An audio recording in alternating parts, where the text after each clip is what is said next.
Shalom, selamat pagi, siang, atau sore dimanapun saudara berada. Oke, perkenalkan, nama saya Yesi Aladin Solidius. Saya akan membahas tentang artikel saya, yaitu berjudul Marturia atau kesaksian dalam keadaan new normal gitu. Nah, Bapak Ibu Saudara sekalian, dalam keadaan sekarang ini itu pasti adanya harapan atau usaha bersama agar COVID-19 ini itu dapat berlalu ya, terutama dalam vaksinasi yang sudah dilaksanakan pemerintah. Tentunya gereja itu sedang diperhadapkan dengan realitas baru dalam mewujudkan tugasnya menyatakan tanda kerajaan Allah. Nah, di dalam dunia ini gereja itu berada dalam pemasahan teologi untuk mewujudkan makna persekutuan orang percaya yang dipanggil dari kegelapan akan dosa-dosanya dengan aspek koinonia guna membangun dan mewujudkan cinta kasih Allah dalam marturia sehingga menjadi alat kesaksian bagi dunia. Nah,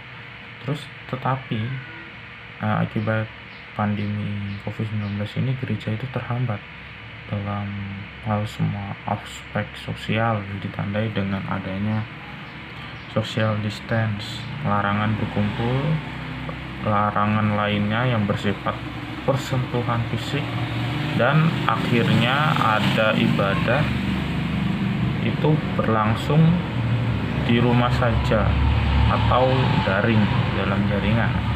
Nah, hari ini kita akan sama-sama membahas dalam Kisah Para Rasul ayat yang ke-26, Kisah Para Rasul pasal yang 26 ayat yang ke-22 sampai 23 dikatakan, "Tapi oleh pertolongan Allah aku dapat hidup sampai sekarang dan memberikan kesaksian kepada orang-orang kecil dan orang-orang besar, dan apa yang kuberitakan itu tidak lain daripada yang sebelumnya telah diberitahukan oleh para nabi dan juga oleh Musa, yaitu bahwa Mesias harus menderita sengsara dan bahwa ia adalah yang pertama yang akan bangkit di antara orang mati, dan bahwa ia akan memberitakan terang kepada bangsa ini dan kepada bangsa-bangsa lain." Di dalam Kisah Para Rasul 26 ayat yang ke-22 sampai yang ke-23. Saya menyoroti kata pertolongan di sini. Nah, dalam Yunani ini adalah kata benda atau kata kerja dengan arti tolong, dengan arti bertolong-tolong, menolong, tolong-menolong, pertolongan, dan penolong. Nah, jadi karena penglihatan dan kemuliaan Kristus itu melampaui segala terang yang ada di dunia ini, dan dengan didorong oleh kasih pengampunan Kristus, bagi Rasul Paulus itu ditolong dan didorong oleh kerinduan dan kasih Kristus itu yang mau memanggil seluruh bangsa, dan didorong oleh kerinduan kasih Kristus yang mau memanggil seluruh bangsa kembali kepadanya. Nah, dalam Paulus itu segera dia pergi berkegiatan marturia ya,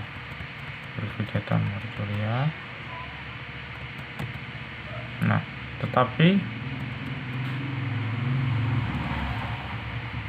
kegiatan marturia, nah, secara giat memberitakan Injil Kristus.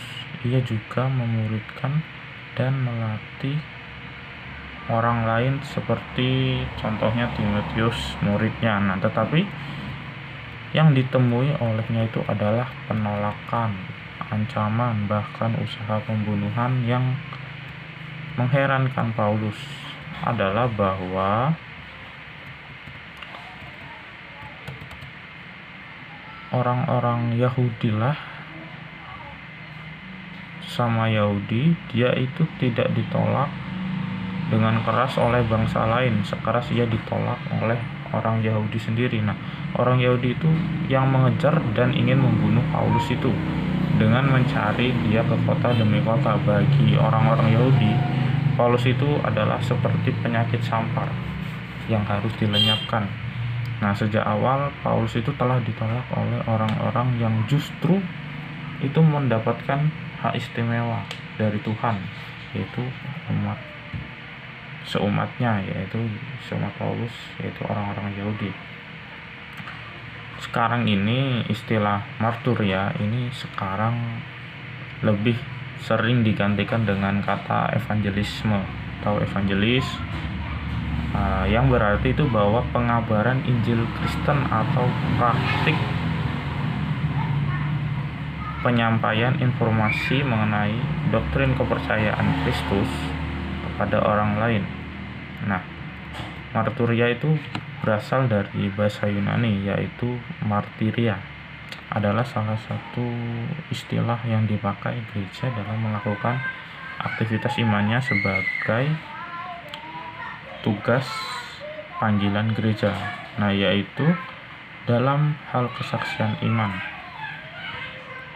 Nah, kesaksian iman dikembangkan, yang dimaksud adalah pemberitaan Injil sebagai berita keselamatan bagi manusia, Bapak Ibu Saudara. Nah, marturia ini tuh dapat dikembangkan mengenai tugas gereja, bisa melalui media elektronik ya tentunya. Media elektronik, gereja dapat menyiarkan Injil dan bersaksi bagi dunia, bisa melalui webinar dan pelatihan entrepreneurship.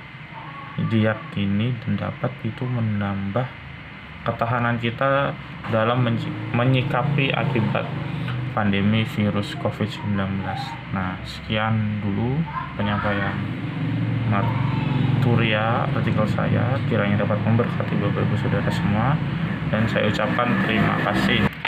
Saya ulang kembali, yaitu saya ucapkan terima kasih kepada seluruh teman-teman dan yang membantu kita dalam majalah dan Bapak Ibu dosen. Kiranya itu dapat memberkati kita semua, dan Tuhan Yesus terus memberkati kita. Oke, selamat siang, sampai jumpa lagi.